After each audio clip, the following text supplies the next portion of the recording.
everybody, it's me and Marion, Yao, aka MissFootFixer.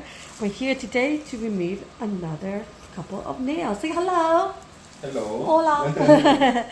So we have this patient here with suspected fungal infection and damage of the nail bed. So we compare that nail bed here and that nail bed here. Can you see there's a raise in the nail bed? Now, sometimes it can be caused by the fungal infection deforming the nail bed.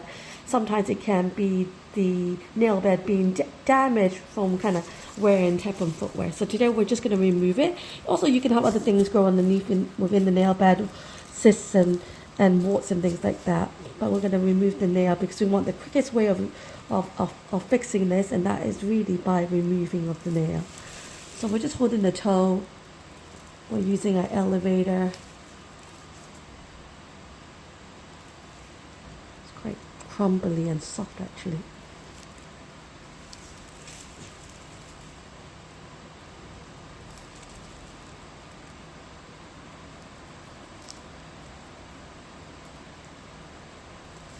Left and right.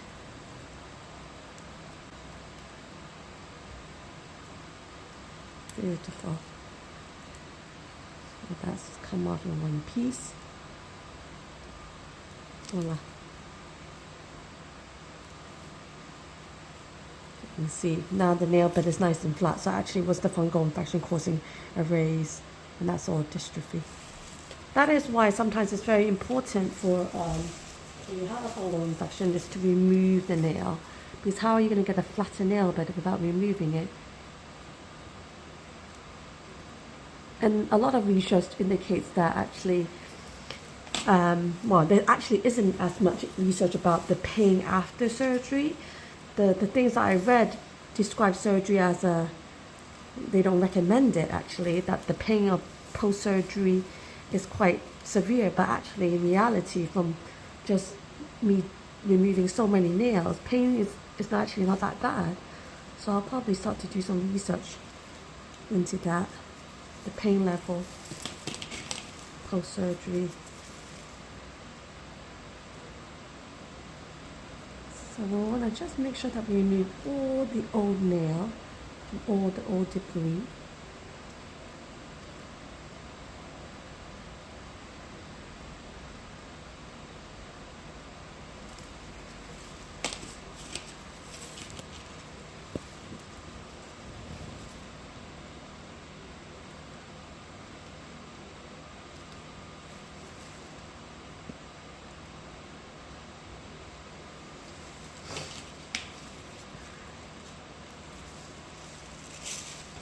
And this one.